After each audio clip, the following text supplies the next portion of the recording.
అజ్ఞాన కాలంలో ఎవరి మార్గాల్లో వారు తమ తమ మార్గములందు నడవనిచ్చాడు. కానీ ఇప్పుడైతే అందరూ అందట మారు మనసు పొందాలి ఆజ్ఞాపిస్తున్నాడు. ఒక మనుషుని అనుసరించి భూలోకానికి తీర్పు తీర్చబోయే ఒక దినమును కూడా నిర్ణయించాడు. ఎందుకంటే మనుషులు ఒక్కసారి మృతి పొందాలి, ఆ తర్వాతే తీర్పు జరగాలి. తమ తమ మార్గాల్లో నడవనిచ్చాడు అని ఉంది, కానీ ఎవరి విశ్వాసం వారిది అని మాత్రం లేదు. ఎవరి విశ్వాసం వారిది అని మనం మాట్లాడే సందర్భం విశ్వాసుల దగ్గర కాదు. ఫస్ట్. రెండవది, దేవుడి గురించి తెలుసుకోవాలనుకునే వారి దగ్గర మాత్రం కాదు.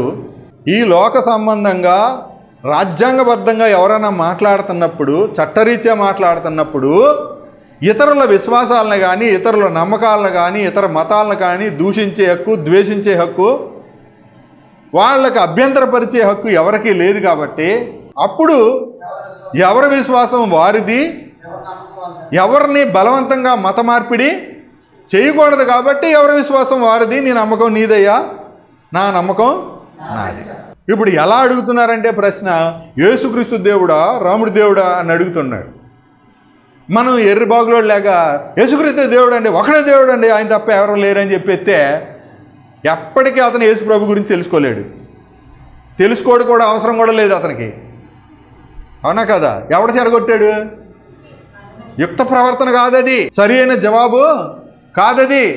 ఎలాగ ఆయన ఒక్కడో మనం చెప్పగలగాలి. వాళ్ళకి అలాంటి ప్రశ్నకి జవాబు ఏంటంటే, వాళ్ళు అడిగినప్పుడు ఏమన్నా, ఈ ప్రపంచానికి దేవుళ్ళు ఎంతమంది ఉన్నారో అడిగితే చెప్పు, సృష్టికర్తలు ఎంతమంది అంటే చెప్పు, రక్షకులు ఎంతమంది ఉన్నారో అంటే చెప్పు. చెప్పినప్పుడు ఎలా యేసుక్రీస్తు రక్షకుడు, ఎందుకు యేసుక్రీస్తు మాత్రమే పాపం తీయగలిగిన వాడు, ఎందుకు యేసుక్రీస్తు మాత్రమే మోక్షం ఇయ్యగలిగిన వాడు, ఇదంతా గ్రహించి చెప్పాలా. అవునా కదా? ప్రశ్నలు వస్తే 100 ప్రశ్నలు వచ్చాయి, ఒక ప్రశ్నకి జవాబు చెప్తే 100 ప్రశ్నలు వస్తాయి, 100 ప్రశ్నలకి జవాబు చెప్పాలి. 1000 వస్తాయి, 1000కి జవాబు తెలియాలా. మూర్ఖంగా వాదిస్తే సత్యం తెలీదు. వచ్చేవాడు సత్యం తెలుసుకోవాలని రాడు. ఎలా వస్తున్నాడు? వీళ్ళు మాట్లాడే వెర్రి మాటలను బట్టి వీళ్ళని ఎర్రోళ్ళు చేయాలన్న ఉద్దేశంతో వస్తున్నాడు. ఆడు అడిగేవాడు ఎలా అయినా అడుగుతాడు, ఏ విధంగానే అడుగుతాడు. అడగటానికి ఆడికి ఏముండదంటే నియమం ఉండదు. సిగ్గు, నియమం, మానం 3 ఉండవు అడిగేవాడికి. మీరు గమనించాలా. మరి చెప్పేవాడికి ఏముండాలి? సిగ్గు ఉండాలా, మర్యాద ఉండాలా, మానం ఉండాలా. ఎందుకు? ఇతడు తెలుసుకున్న జ్ఞానం, ఇతడు నేర్చుకున్న జ్ఞానం, ఇతనికి సంస్కారం నేర్పాలా. ఆడు ఎంత ఏ విధంగానైనా రాని, ఎన్ని మాటలైనా మాట్లాడినాయి. ఇప్పుడు విశ్వాసులు కూడా, క్రైస్తవులు, సేవకులు కూడా దుర్మార్గులను దూషించబడే వాళ్ళు ఎంతమంది ఉన్నారు? దశంభాగాల పేరుతో దోచుకునేవాళ్ళని, స్వస్థతల పేరుతో వ్యాపారం చేస్తున్నారని, లేదా ఎంత లగ్జరీగా బతుకుతున్నారు. బతకట్లేదా? అది మాదిరి అంటారా లగ్జరీగా బతకడం? అలా మాట్లాడితే మేము కారు కొనుక్కుంటే మీరు అసూయ, మీకు కారు లేదని అంటారు. కారు గురించి, లేకపోతే ఏసీ గురించి, విమానం గురించి, దీని గురించి ఏంటి అసలు? అక్కరగల వారికి ఆనాడు సంఘము తెలిసింది, అక్కర కొలది పంచిపెట్టారంటే ఆ సంఘం ఎందుకు పంచిపెట్టింది? ఆ రోజు పేతురు, యోహాన్లు వీళ్ళందరూ వాటాలు వేసుకోలేదా? పోగేసిన ఆ సందాలో, లేకపోతే వాళ్ళు చరస్థిరాస్తులను అమ్మించినప్పుడు వాళ్ళందరూ పంచుకొని, వాళ్ళు కూడా ఎక్కడికక్కడే చర్చిలు కట్టుకొని, ఎక్కడికక్కడే చర్చిలు పెట్టుకొని, ఆదాయాలు పెట్టుకొని, భార్యా బిడ్డలతో ఆ రోజుల్లో వాళ్ళకు ఉన్నటువంటి రథాలు, గుర్రాలు వాడుకొని తిరగలేకపోయారు వాళ్ళు. పౌలు అద్దింట్లో ఎందుకున్నాడు తన చివరి దశలో? పౌలుకి మీకు వీళ్ళకున్న జ్ఞానం లేదా? లేకపోతే వీళ్ళని ఆశీర్వదించిన దేవుడు పౌలుని ఆశీర్వదించలేకపోయాడు ఆ రోజులో? ఎందుకు? ఉన్నదంతా పెంటతో సమానంగా ఎంచుకున్న ఆ పౌలు తన చివరి దశలో అద్దింట్లో ఎందుకున్నాడు? సొంత ఇల్లు ఉండకూడదా అంటాడు. ఉంటే ఉండుగాక, అది వేరే సంగతి. కానీ మాదిరేది, సత్ప్రవర్తనేది, సత్క్రియలయ్యి మొదట్లో ఉండే ఆ విశ్వాసము, ఆ నమ్రత, ఆ దీనత్వము తర్వాత కాలంలో ఏమవుతుంది? ఎందుకు వెళ్ళిపోతుంది? ఎందుకు దూషించబడుతున్నారు ఈరోజు సేవకులు? ఎందుకు దూషించబడుతున్నారు? అన్యజనులు అండి. అన్యజనులు ఎవరిని దూషిస్తున్నారు? యేసుప్రభుని దూషిస్తున్నారా? ఎవరు యేసుప్రభుని దూషించరు. యేసుప్రభుని దూషిస్తున్నారంటే ఆ పిల్లకోడు ఒకడు ఉంటాడు, వాడు ఇష్టం వచ్చినట్టు యేసుప్రభుని, బైబిల్ని మాట్లాడతాడు. ఆడు మాట్లాడడానికి కారణం బైబిలు, యేసుప్రభు కాదండి. క్రైస్తవ బోధకులు క్రైస్తవ విశ్వాసులే. మొట్టమొదట అతనికి మత పిచ్చి ఉంది. అతను మాట్లాడే మాటలు, అతని స్టేట్మెంట్స్ వాళ్ళు పూజించే దేవతలకి దేవుళ్ళకి ఆపాదిస్తే పోల్చితే కనుక వాళ్ళ దేవుళ్ళని తిట్టినట్టు ఉంటాయి. కాబట్టి ఎవరికి బుర్రలు ఎలాగో వాళ్ళ చీకటి హృదయాలు కాబట్టి. ఇప్పుడు మాంసం తినేవాడు వాడు మనిషి కాదు రాక్షసుడు అన్నాడు. అప్పుడు అదే మాటనే ఇంకొక ఆయన ఏమన్నాడు, రాముడు మాంసం తిన్నాడు అన్నాడు. అంటే ఇప్పుడు రాముడిని ఏమి తిట్టాడు వీడు? క్రైస్తవులు మాంసాలు తిని ఇలా తయారయ్యారు అని చెప్పి అంటున్నాడండి. ఇప్పుడు మాంసం తినే వాళ్ళు అందరూ దుర్మార్గులా? అలా చెప్పేవాడు కూడా మాంసం తింటున్నాడు. ఇందుకనే అంటే ఇప్పుడు ఇలా అంట రకరకాల మాంసాహారాలు అవి తినేసంట రేపులు చేసేస్తున్నారంట, తప్పులు చేసేస్తున్నారంట. అంటే తప్పులు చేయడానికి కారణం మాంసాహారమేనా చెప్పండి? అంటే దాన్ని అన్ని వెర్రి మాటలు అన్నమాట, కాని మాటలు, తెలియని మాటలు మాట్లాడుతూ ఉన్నారు. మరి అలాంటప్పుడు రాముడు మాంసం తిన్నాడు, ఆయన క్షత్రియుడు, ఆయన రాజు కాబట్టి తింటాడు, మరి యుద్ధం చేయాలంటే బలం కావాలి కదా అని అదే హైందవ చెప్పాడు. చెప్పినప్పుడు ఇప్పుడు ఎవరు చెప్పుతో కొట్టారు? అది అతని అజ్ఞానం అది. కానీ అలాంటి వాళ్ళని మోస్తున్నటువంటి క్రైస్తవులు అజ్ఞానం కూడా బయటపడుతుంది. అలాంటి వాడు ఎదురైనప్పుడు క్రైస్తవుడు చెప్పు తీసి కొట్టకూడదు, కానీ చెప్పు తీసి కొట్టినట్టుగా సమాధానం చెప్పాలి. అది ప్రేమతో ఉండాలి, సాత్వికంతో ఉండాలి. నువ్వెవరవయ్యా నువ్వు ప్రశ్నించడానికి? మొదట నీ మతంలో జరుగుతున్న దాన్ని, అక్రమాన్ని, నీ మతంలో జరుగుతున్న దారుణాలని, దోపిడీల్ని చూసుకెళ్ళి అరికట్టుకెళ్ళి అక్కడ చూడు. అవి ఏం చెప్పరు, వాటి గురించి మాట్లాడరు. కానీ క్రైస్తవ్యంలో ఉన్న మంచి విషయం ఏంటో తెలుసా? క్రైస్తవుల తప్పుల్ని క్రైస్తవులే చెప్తారు బయటికి. క్రైస్తవుడు ఎవడన్నా తప్పు చేస్తే, అక్రమణులకు విరోధంగా ప్రవర్తిస్తే మరో క్రైస్తవుడు స్పందించి ఇది తప్పు, ఇది పాపం, ఇది చేయకూడదని చెప్తాడు. క్రీస్తు ఇలా చెప్పలేదు, క్రీస్తు ఇలా చేయడు, క్రీస్తుని ఎరిగిన వారు ఇలా ప్రవర్తించరు అని ఖండిస్తాడు ఫస్ట్. అవునా? కనుక ఎవడైనా నా మతం గొప్పదేనంటే ఆ మతంలో ఉన్న దుష్టత్వాన్ని, ఆ మతంలో ఉన్న అక్రమాన్ని, ఆ మతంలో ఉన్నటువంటి వాటిని ఖండించి సరిదిద్దాల. ఇక్కడ విషయం ఆలోచించేద్దాం. ఇలా ఆలోచిస్తే చాలా సముద్రం ఇది, అలా తరగదు. కానీ మనకు దేవుని వాక్యం చాలా అవసరం. ఇక్కడ అంటున్నాడు, చూద్దాం ఆ మాట 12వ వచనం. అన్యజనులు మిమ్మల్ని ఏ విషయంలో దుర్మార్గులను దూషింతురో ఆ విషయంలో వారు మీ సత్క్రియలను చూచి వాటిని బట్టి దర్శన దినమున దేవుని మహిమపరచునట్లు అన్నాడు. ఈ దర్శన దినం అంటే ఏంటి? ఇక్కడ ఏ దర్శన దినం ఇది? అది కూడా ఆలోచించేయాలి. అంటే ప్రతి వ్యక్తిని, ఇది యేసు ప్రభు రెండవ రాకడలో కాదండి. అప్పుడు ఆయన ఏం మహిమ పరాల్సిన అవసరం ఏం లేదు ఆయనకి. అది తీర్పు. ఆ తీర్పులో మహిమ అవసరం లేదు. దర్శన దినం అంటే ప్రతి వ్యక్తిని దేవుడు దర్శించే ఒక రోజు ఉంటుంది. ఇప్పుడు మనం యుక్త ప్రవర్తన సత్క్రియలు చేస్తే ప్రభు అతన్ని ఒక రోజుని దర్శిస్తాడు. ఆ దర్శన దినం రోజున ఆయన దేవుని గొప్పగా మహింపరుస్తాడు. అయ్యో నేను ఎంత దౌర్భాగ్యుణ్ణి, ఎంత పనికిమాలోని, నేను ఈ ప్రేమమూర్తినా నేను ద్వేషించింది, ఈ త్యాగమూర్తినా నేను దూషించింది అని ఆ రోజు దేవుని మహింపరుస్తాడు, తన తప్పును ఒప్పుకుంటాడు. ప్రతి వ్యక్తిని దేవుడు దర్శించేది ఉంది. ఎందుకో తెలుసా? ప్రతి నాలుక యేసుని ప్రభువుని ఒప్పుకోవాలి, ప్రతి మోకాలు యేసు నామమున వంగాలి. ప్రతి వ్యక్తిని దర్శించే దినం ఒకటి ఉంది. ఆ దినాన్ని వాడు స్తుతించాలంటే మొదటగా క్రైస్తవులైనటువంటి వారు సత్క్రియల్లో ఉండాలి. కానీ చూడండి ఇక్కడ ఏం చెప్తున్నాడు? వాటిని బట్టి అన్నాడు, సత్క్రియలు, ఆ విషయంలో వారు మీ సత్క్రియలు చూచి అన్నాడు. అంటే ఇప్పుడు విశ్వాసులు, సేవకుల్లో, క్రైస్తవుల్లో ఏం కనపడాలి? సత్క్రియలు కనపడాలి. ఆ సత్క్రియలు చూస్తే వాళ్ళను ప్రభువు దర్శించినప్పుడు వాళ్ళు దేవుని మహింపరుస్తారు. మన అనుభవం కూడా అదే కదా. ప్రభువు మనల్ని దర్శించిన ఒక దినం ఉంది. అప్పుడు ఆయన గొప్పవాడని ఒప్పుకున్నాము. మన తప్పులు, మన బలహీనతలు, మన వీక్ పాయింట్స్, మన పాపాలు, మన దోషాలు మనకు గుర్తొచ్చేలేవా? గుర్తొచ్చి ఆయన్ని స్తుతించాము. మనము పాపినని ఒప్పుకున్నాము, పశ్చాత్తాపడ్డాము, రక్షణ పొందాము. తర్వాత దానిని స్థిరపరుస్తూ బాప్తిస్మం ద్వారా ఏం చేసాం? సంఘంలో చేరాం, సాక్ష్యం ఇచ్చాం. బాప్తిస్మం అంటే ఏంటి? రెండు. బాప్తిస్మం అంటే సాక్ష్యం ఇవ్వడం లోకానికి. ఏ సాక్ష్యం ఇది? నేను పాపము నుండి విమోచించబడ్డాను, నా ప్రభువు నా కొరకు మరణించాడు, నా పాపం కొరకు ఆయన సమాధి చేయబడ్డాడు. అంటే నా పాత జీవితాన్ని, నేను చచ్చిపోయాను కాబట్టి సమాధి చేశాను. ఆయన తిరిగి లేచాడు. తిరిగి లేచాడు అంటే నూతన సృష్టి, నూతన జీవం, నూతన జీవము పొందువారమై అన్నాడు. నూతన జీవం పొందాము. ఇప్పుడు నేను క్రీస్తుతో కూడా జీవిస్తున్నాను. అది విశ్వాసంతో జీవించే జీవితం. ఆ జీవితంలో ఏముంటాయి? ఖచ్చితంగా సత్క్రియలు ఉంటాయి. సత్క్రియలు కనబడితే వాళ్ళని ప్రభువు దర్శించే ఒక దినం ఉంటుంది. ఆ దినమున వారు దేవుణ్ణి మహిమపరిచినట్లు, చూడండి ఏమన్నాడు, వారి మధ్యనే అది ఏమన్నాడండి, మంచి ప్రవర్తన గలవారై. ఇక్కడ చూసారా, ఇప్పుడు ఆ అవిశ్వాసుల మధ్యన ఏ ప్రవర్తన ఉండాలి? మంచి ప్రవర్తన ఉండాలి. ఇప్పుడు మనం చర్చికి వెళ్ళే వాళ్ళు అందరినీ మన ఈదులో లేకపోతే మన ఊరిలో చర్చికి వెళ్ళే వాళ్ళు అందరిలో మంచి ప్రవర్తన ఉందా? మరి ఏ విధంగా మహింపరుస్తారు దేవుణ్ణి? ఎవరిని బట్టి మహింపరుస్తారు?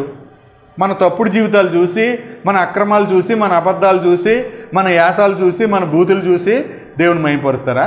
చర్చికి వెళ్ళిపోతుంది అంటున్నారు, కానీ చర్చికి వెళ్ళిన తర్వాత ఈమె మారింది, ఈమె ఎంత మారిపోయిందో ఈమె ఆసాక్ష్యం కావాలి. ఒక భర్త చెప్పాలి, నా భార్య చర్చికి వెళ్ళిన తర్వాత మారిపోయింది. నువ్వు ఎలాగెళ్ళవా చర్చికి అని అంటే భర్త ఏం చెప్పాలి? నా భార్య చర్చికి వెళ్ళాక మారిపోయింది, ఆమె మార్పు చూసి నేను వెళ్ళకుండా ఉండలేకపోయాను, నేను కూడా వెళ్ళాను. ఆ మాటలు వింటే తెలుస్తుంది మీకు. అంటే అందరూ అలా లేరు కదా, అందరూ అలా లేకపోవచ్చు, మా చర్చికి రా అని చెప్పగలగాల. మా చర్చికి రా అక్కడ చెప్తారు, నా జీవితాన్ని మార్చిన దేవుడు నీ జీవితం. అన్ని చోట్ల అలా చెప్పట్లేదు. అన్ని చోట్ల చాలా చోట్ల మోసం జరుగుతుంది. అక్కడ ప్రభు గురించి మాట్లాడతలేదు, రా చెప్పి వినుగానే అన్నారు. వచ్చిన తర్వాత ఏమనాలి? ఏదో నువ్వు ఇప్పుడు చెప్పిన దానికంటే ఇక్కడ ఏంటంటే నాకు చాలా ఆనందంగా ఉంది. ఇన్నున్నాయా దేవుని విషయాలు, దేవుని సంగతులు ఎలా ఉన్నాయా? క్రీస్తు అంటే ఎంత గొప్పవాడా, ఎంత ప్రేమించాడా అని వాళ్ళు అప్పుడు మహింపరచాలి. అవునండి కాదా? మహింపరుస్తూ నేను కూడా వస్తానని రాగలగాల. ఒక భర్త రావట్లేదు అంటే ఒక విశ్వాసి, ఒక సహోదరి చర్చికి వెళ్తుంది. భర్త రావాలంటే ఏమని చెప్పాడు బైబిల్లో? చెప్పలేదా? చెప్పాడు. ఇదే పేతురు పత్రికలో ఇక్కడే పక్కనే ఉంటుంది చూడండి, పక్కనే ఉంది. రెండో వచనం లేకపోతే 1వ వచనం. అటువలే స్త్రీలారా మీ స్వపురుషులకు లోబడి ఉండి, అందువల్ల మీలో ఎవరైనా వాక్యమునకు అవిధేయులైతే వారు భయముతో కూడిన మీ పవిత్ర ప్రవర్తన చూచి. ఇప్పుడు భార్యలో క్రీస్తు భర్తకు ఎలా కనబడతాడు? పవిత్ర ప్రవర్తన. ఈ మాట ఎంత అర్థవంతంగా ఉంది చూడండి. ఏమండి, సత్ప్రవర్తన అని మనకి 2వ అధ్యాయంలో కనబడుతుంది. తర్వాత యుక్త ప్రవర్తన అని 2వ అధ్యాయం 15వ వచనంలో కనబడుతుంది. మంచి ప్రవర్తన అని మనం 2వ అధ్యాయం 12వ వచనంలో చదివాం కదా. మంచి ప్రవర్తన, సత్ప్రవర్తన. ఇక్కడేమన్నాడు? పవిత్ర ప్రవర్తన, యుక్త ప్రవర్తన. అసలు పవిత్ర ప్రవర్తన అంటే ఏంటంటే, ఒక భర్తకి తన భార్యలో చర్చికి వెళ్ళిన తర్వాత ఏం కనబడాలి? అసలు ఆ పదంలోనే పవిత్రత. ఆ పవిత్రత జీవితంలో కనబడుతుంటే ఏ భర్త రాకుండా ఉంటాడు? వాక్యము లేకుండా పవిత్ర ప్రవర్తన ద్వారా తమ భార్యల నడవడి వలన రాబట్టబడాలి. అంటే ఒక వ్యక్తుల జీవితంలో వాక్యం పనిచేస్తుంది అంటే ఫ్యామిలీ మొత్తం వచ్చేయాలంటే నేను ఏం చేయాలయ్యా? ఇలా రక్షణ పొందడానికి నేను ఏం చేయాలంటే ప్రభు అయిన యేసుక్రీస్తునందు విశ్వాసం ఉంచు, అప్పుడు నీవును నీ ఇంటి వారును రక్షణ పొందుతారు అన్నాడు. ఈ మాట పట్టుకోవాలి. మొదట చర్చకు వచ్చిన ఏ స్త్రీ అయినా ఏ పురుషుడైనా సరే, ప్రభువా నువ్వు ఈ మాట చెప్పావు, ఈ వాక్యం చెప్పావు, మరి నీ ఎందుకు విశ్వాసం ఉంచాను, నా ఇంటి వారందరూ కూడా నాతో రావాలి కదా అంటే నా ప్రవర్తన బాగుండాలా, నా మాట బాగుండాలా, నా క్రియలు బాగుండాలా, ఆలోచనలో పడాలి. ఏంటి ఎంత మంచితనం ఏంటి, ఎంత మార్పు ఏంటి, ఎవరు తీసుకొచ్చారు ఈ మార్పు అంటే మనము మన ఇంటి వాళ్ళు అడిగిన ఏం చెప్పాలి? నేను మీలాంటి దాన్ని, మీలాంటోనే. కానీ యేసు ప్రభు నా మాటలన్నీ మార్చేసాయి. మన జీవితాలు బాగుపడాలి, మన కుటుంబాలు కట్టబడాలంటే రండి ఆ మాటలు వినండి. ఆ మాటలు విన్న తర్వాత దూషించగలమా? ఆ మాటలు విన్న తర్వాత బూతులు వస్తాయా? ఆ మాటలు విన్న తర్వాత ఎవరినైనా మనం బాధ పెట్టగలమా? ఎందుకంటే ప్రభు మన అందరి కొరకు బాధ అనుభవించాడు, వేదన అనుభవించాడు, సిలువ భరించాడు, ప్రాణమే పెట్టాడు. ప్రాణం పెట్టగల వారి కంటే ఎక్కువ ప్రేమించే వాళ్ళు ఎవరున్నారా? అసలు నేను మిమ్మల్ని ఎంత ప్రేమించడానికి కారణం, అసలు నాకు ప్రేమించడమే తెలీదు. ఆయన ప్రేమను ఎరిగే కొలది ఆయన నన్ను ఎలా ప్రేమించాడో అలాగే నేను మిమ్మల్ని ప్రేమించాలని తెలుసుకున్నప్పుడు, అయ్యో నాలో ఎంత లోపం ఉందా అని చెప్పి నాకు అర్థమైనప్పుడు నేను మెల్లిమెల్లిగా సహించటం, ప్రేమించటం, ఓర్చుకోవటం అనేవి యేసుప్రభుదని చూసుకున్నా. ఇంతకుముందు విసుగొచ్చేసేది, అలసిపోయేవాడని. కానీ ఇప్పుడు ఏం చేస్తున్నాను? విసుగక అలసట పడక ఉండునట్లుగా పాపాత్ములు తనకు వ్యతిరేకంగా చేసిన తిరస్కారం. ఎవరు తిరస్కరించారు యేసుప్రభుని? పాపాత్ములు. మన ఇంటి వాళ్ళు ఏదని అంటేనే భరించలేకపోతున్నాం మనం. పాపాత్ములు తనకు వ్యతిరేకంగా చేసిన తిరస్కారం అంతా హెబ్రీ పత్రికలో చెప్తాడు. ఓర్చుకున్న ఆయనను తలంచుకోండి. మీరు పాపముతో పోరాడుటలో రక్తం కారణంతగా దాన్ని మీరు ఏమీ ఎదిరించారా అని అడుగుతున్నాడు. ఏమండి, రక్తం అంటున్నాడు. యేసుప్రభు రక్తం చిందించాక మనం ఇంకా పాపంతో పోరాడాల్సిన అవసరం ఉందా? పోరాడడం గెలిచేసాడు ఆయన. ఆ గెలుపు ఎవరికిచ్చాడు? మనకిచ్చాడు. ఆ గెలుపు, ఆ విజయం ఎవరు? మనల్ని ప్రేమించడం. మనల్ని ప్రేమించిన వాని వలన అన్నిటిలో అత్యధిక విజయం. అన్నిటిలో అత్యధిక విజయం, మామూలుగా కొన్నిటిలో కాదు, అన్నిటిలో అన్నావు కదా ప్రభా అని నీ ప్రేమను నాకు నేర్పించు. ఎలా వస్తుంది ఆయన ప్రేమను? ఎక్కడ తెలుసుకుంటాం? సంఘంలోనే. ఖచ్చితంగా దేవుడు ఒక ఉద్దేశంతో మనల్ని ఒక స్థలానికి నడిపిస్తాడు. అక్కడ కొంతకాలమే మన పని ఉందనుకోండి, ఆ కొంతకాలం తర్వాత అక్కడి నుంచి స్థిరపరుస్తాడు. సత్యములో స్థిరపరుస్తాడు ఆయన. ప్రతి సద్వాక్యమందును, ప్రతి సత్కార్యమందును మిమ్మల్ని ఆయన ఏం చేస్తాడు? స్థిరపరచునుగాక అంటాడు. పౌలు పేతురు పత్రికల్లో రాస్తా ఉన్నాడు. చాలా అద్భుతంగా ఉంటుంది. కాబట్టి అసలు భక్తి యొక్క సారం ఏంటంటే దేవుని పట్ల విశ్వాసం, మనుషుల ఎడల ప్రేమ, సమస్త పరిశుద్ధుల ఎడల ప్రేమ. క్రైస్తవ భక్తిని 2 మాటల్లో చెప్పమంటే, 2 లైన్లో చెప్పమంటే, దేవుని ఎడల, ప్రభు అయిన యేసుక్రీస్తు ఎడల విశ్వాసం, మనుషుల ఎడల ప్రేమ. విశ్వాసాన్ని బట్టి ప్రేమించటం, పరిశుద్ధులందరి ఎడల ప్రేమ. ఎలాగూ మీరు ప్రేమలో అభివృద్ధి పొందుతున్నారో అలాగే మనుషులందరి ఎడల ప్రేమించిన ప్రేమలో అభివృద్ధి పొందినట్లు దేవుడు మిమ్మల్ని వర్ధిల్ల చేయనుగాక అంటాడు. అంటే ఇది ఏంటిది అంటే పవిత్ర ప్రవర్తన, సత్ప్రవర్తన, యుక్త ప్రవర్తన. అన్యజనుల దగ్గర, మనము అవిశ్వాసుల దగ్గర, మనల్ని దూషించే వారి దగ్గర మన ఏ ప్రవర్తన అంటే సత్క్రియలు, సత్ప్రవర్తన, మంచి ప్రవర్తన, యుక్త ప్రవర్తన. కుటుంబంలో భర్త సంబంధాల దగ్గర ఏముండాలి అంటే ఆ పదం ఎందుకు వాడాడే అర్థమైందా మీకు? ఇప్పుడు ఏమైనా అర్థమైందా? చెప్తే మళ్ళీ కొంచెం టైం పడుతుంది, కానీ ఆ పదంలోనే అర్థం చేసుకోవాలి. భార్యాభర్తల మధ్యన పవిత్ర ప్రవర్తన అనే మాట ఎందుకు వాడాడో ఒకసారి ఆలోచించండి, మీకు తెలుస్తుంది. అంటే భార్యాభర్తల సంబంధంలో అపవిత్రతకు చోట్లేదు.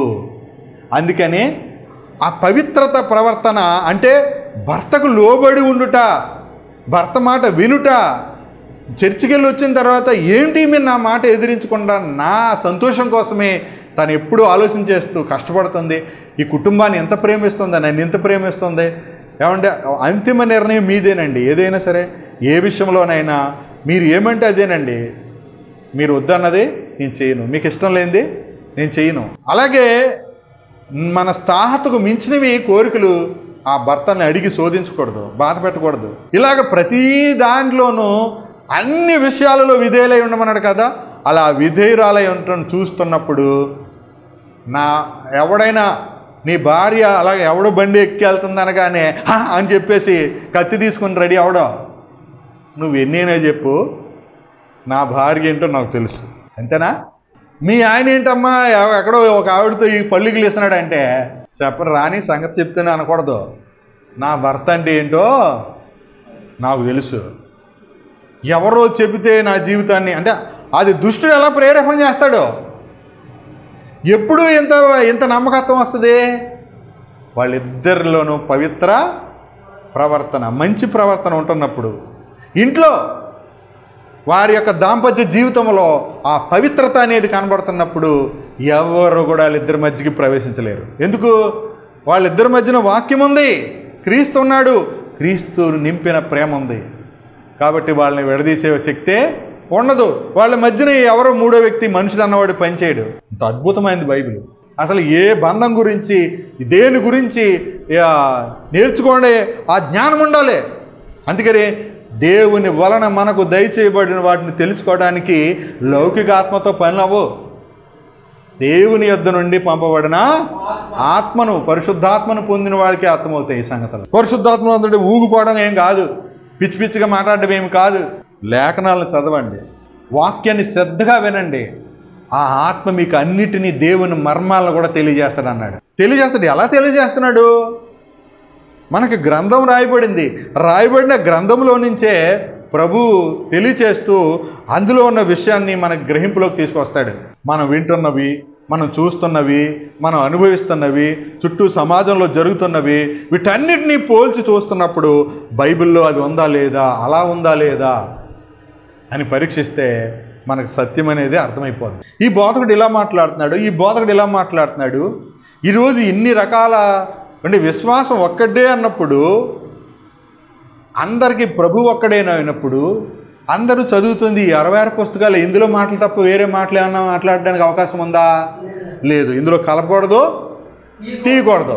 మరి ఇదే బైబిల్లో ఇన్ని వేల మత శాఖలు ఎలా పుట్టుకొచ్చాయి అన్న దానికి ఏ క్రైస్తవుడి దగ్గరైనా సమాధానం ఉందా? ఎవరైనా న్యాయబద్ధంగా విశ్వాస న్యాయాన్ని బట్టి ఇలా విడిపోకూడదు, ఆత్మ కలిగించే ఐక్యతను కాపాడుకునేందుకు శ్రద్ధ కలిగిన వారే అన్నాడు కదా. ఆ శ్రద్ధ కలిగినప్పుడు ఏమన్నాడు అక్కడ? ఆ మాట ఒకరినొకడు సహించుచు అన్నాడు. చూడండి ఆ మాట, ప్రేమతో. చూడండి, ప్రేమ ఉండాలి అన్నాడు. ఎఫెసీ 4:1-2 చూడండి ఎంత అద్భుతంగా ఉన్నాయో. కాబట్టి మీరు సమాధానమును బంధము చేత ఆత్మ కలిగించు ఐక్యమును కాపాడుకునేటి యందు శ్రద్ధ కలిగిన వారై. అండి, ఈ శ్రద్ధ ఎవరికన్నా ఉందా? విశ్వాసులకి, సేవకులకి శ్రద్ధ ఉందా? ఐక్యతను కాపాడుకునేటి యందు శ్రద్ధ ఉందా? సంఘంలో రాజకీయాలు, చెత్త గొడవలు, పనికిరాని విషయాలు, మనుషుల గురించి, పాస్టర్ల గురించి, వాళ్ళ పర్సనల్ లైఫ్ గురించి మాట్లాడుకోవడానికి తప్ప వీళ్ళకి ఐక్యతను కాపాడుకుంటే శ్రద్ధ ఉందా? తర్వాత చూడండి, నెక్స్ట్ ఏముంది 3వ వచనంలో, ప్రేమతో ఒకరినొకడు సహించుచు అన్నాడు. ఇక్కడ ఆగిపోద్ది మన జీవితం, మన ప్రవర్తన, మన లైఫ్. ప్రేమతో ఒకరినొకడు సహించుడు అంటే అర్థం ఏంటి? అసలు ఎవరో విశ్వాసాన్ని సహిస్తున్నాడా? ఒక వ్యక్తి తన భార్యని సహిస్తున్నాడా? భర్తను సహిస్తుందా ఒక స్త్రీ? ఎవరు విశ్వాసులు వీళ్ళు? అత్తను సహిస్తున్నారా? కోడలను సహిస్తున్నారా? చెప్పండి, ఎవరిని సహిస్తున్నారో? పిల్లల్ని సహించగలుగుతున్నారా? పిల్లల తల్లిదండ్రులను సహించగలుగుతున్నారా? ప్రేమతో ఒకరినొకడు సహించదన్నాడు. ఆ ప్రేమ మరి క్రైస్తవ్యంలో, సంఘంలోనే లేకపోతే ఇంక ఏమి చెప్తారండి సువార్త?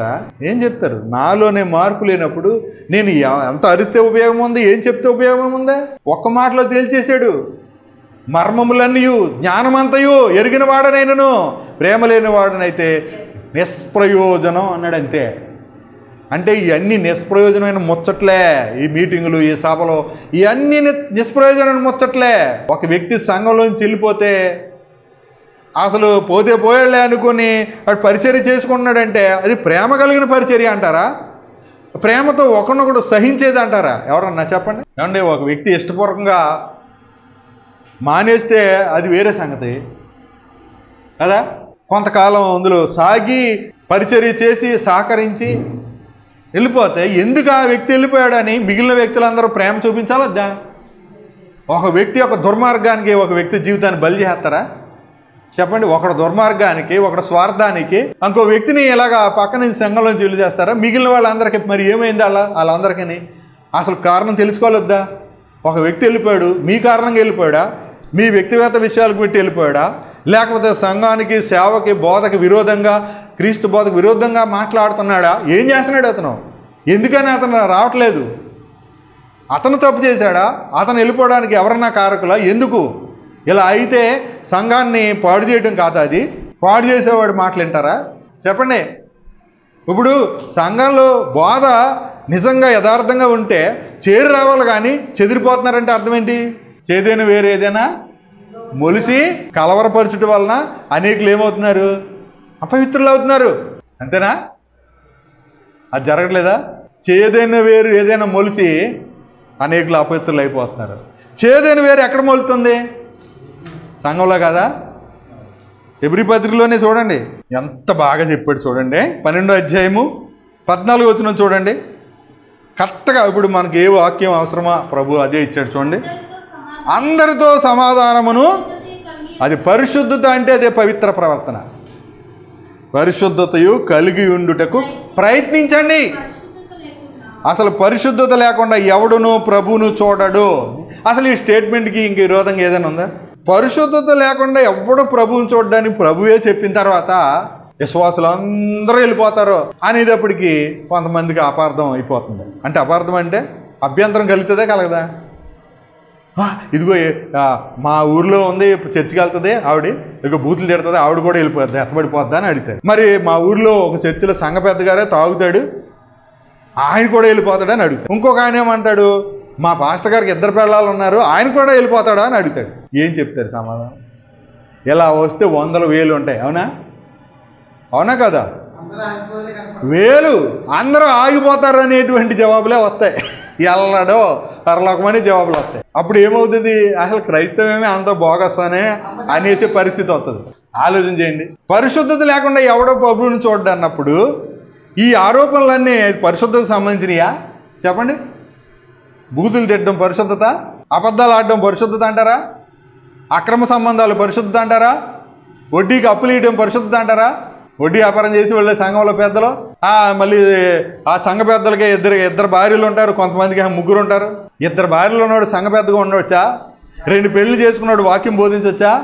అసలు 2 పెళ్లి చేసుకున్నవాడు, 2వ పెళ్లి చేసుకున్నవాడు, ఒక భార్య ఇడిపెట్టి బతికుండగా ఇంకో పెళ్లి చేసుకున్నవాడు, భార్యను ఇడిచిపెట్టి ఇంకో పెళ్లి చేసుకున్నవాడు అసలు సంఘంలో వాక్యం బోధించవచ్చా? ఎవరన్నా మాట్లాడతాగా? చెప్తారా దాని గురించి? అందులో మొహమాటం.